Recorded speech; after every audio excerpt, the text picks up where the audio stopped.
guys, welcome back to my YouTube channel. If you're new here, then hi, my name's Hannah and today we're doing episode number 3 of Makeup and Myths. This week I'll be telling you the story of Echo and Narcissus, a tragic love story, and I'll be doing a makeup look inspired by it. So if that sounds like your cup of tea, then please keep on watching. So for foundation, I'm starting off with the Maybelline Dream Urban cover and just putting it all over my face. We learn of the story of Echo and Narcissus from Ovid's Metamorphoses Book 3, and I'll be doing a read-along of Metamorphoses with @KelRead on Instagram over the month of March if you're interested. Ovid begins with Narcissus' mother, Liriope, a nymph, going to speak to the prophet Tiresias, who I'm sure you're familiar with if you've read other Greek myths. Liriope asks whether her son will live a long and fulfilled life, to which the prophet replies, only if he does not know himself. The story skips to when Narcissus is 16 years old, but we are told that word had spread far and wide of his beauty. But this came with some cons. Narcissus grew arrogant and selfish, and he thought that nobody would be good enough for him. Ovid tells us that lovers came and went for Narcissus, both men and women. However, he was dissatisfied and felt that nobody could match his beauty. So, he grew miserable that he couldn't find love. One day, Narcissus was hunting in the woods with his friends. However, he became lost and was wandering around alone.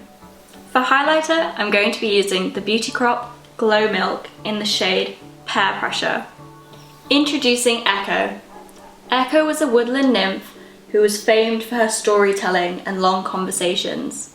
In fact, one of her biggest fans was Hera, Queen of the Gods. I know this highlighter looks really bright, but I'm going for an ethereal woodland nymph look, so bear with me. For bronzer, I'm going to be using, as always, the Beauty Crop Cocoa Bronze. One day, Hera was with Echo, listening to her stories, but somehow realised that Echo had been sent by Zeus to keep Hera occupied whilst he was off doing his usual God knows what. Hera was enraged and decided that she would direct this at Echo. For blush, I'm going to be using a pale pink colour, which for me is reminiscent of forest flowers. Like I said, Echo's gift was her voice and her storytelling. So, to punish her, Hera took that away. For my brows, I'm just going in with a NYX brow pencil. Hera removed Echo's ability to speak, but she was only able to repeat what others had said to her. Hence, Echo. I'm going to start off with a neutral brown colour in my crease. Like I said earlier, Narcissus was lost in the woods having gone hunting with his friends. Echo, at this point, was living in the woods as a recluse because she'd lost her voice. Taking a dark sort of maroon colour, I'm just going to put that on the outer corner. Echo was watching Narcissus and quickly fell in love with his beauty. Narcissus knew that he wasn't alone in the woods, so he asked, "Who's there?" However, Echo, stripped of her ability to freely speak due to her curse from Hera, can only reply, "Who's there?" Anyways, so this conversation went back and forth, with both of them getting frustrated. Echo because she couldn't tell him that she loved him and that she wanted to be with him, and Narcissus because he was frustrated that the person he was talking to wouldn't reveal themselves. Eventually, depending on the translation, Narcissus said something along the lines of, "Let us be together." And Echo was overwhelmingly happy at this, and she jumped from her hiding place to reveal herself, repeating, "Let us be together." She flung her arms around his neck, but this did not have the desired effect. Once Narcissus could see Echo in the flesh, he pushed her back and recoiled from her, and said, "I would rather die than let you have my body."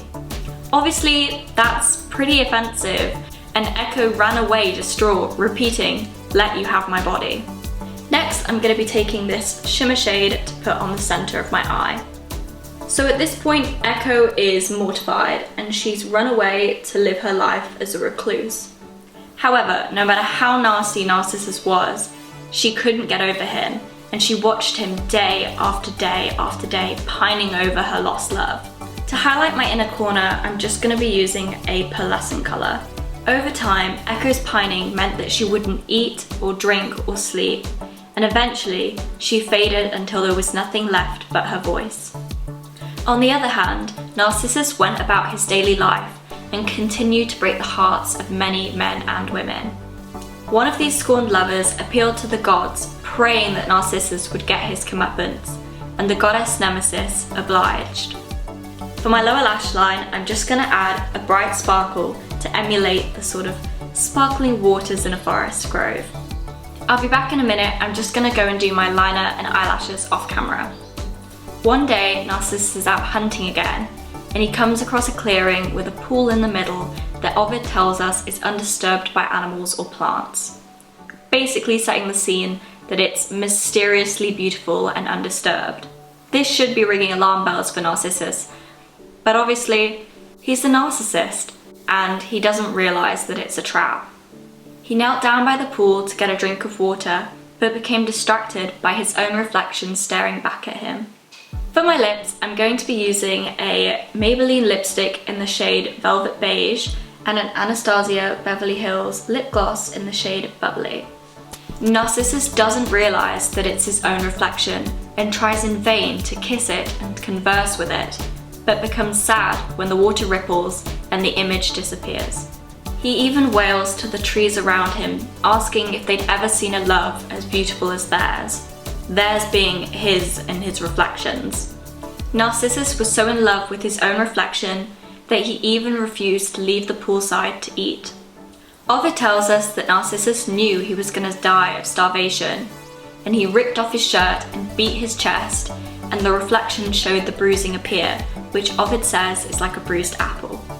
His last word, directed to his own reflection, his lost love, was farewell. And Echo, still silently watching, repeated sadly after him, farewell. And with that, Narcissus died. Seeing that Narcissus had died, people began gathering wood for his funeral pyre. However, when they went to retrieve the body, all that remained was a single Narcissus flower. And that is the end of the video. I hope you guys enjoyed my retelling and my makeup look. I don't know about you guys, but my favourite part of this myth is that Narcissus actually gets his comeuppance. Maybe that makes me a bad person. If you guys like this video, then please like it, comment and subscribe to my channel, and I will see you guys next week. Bye!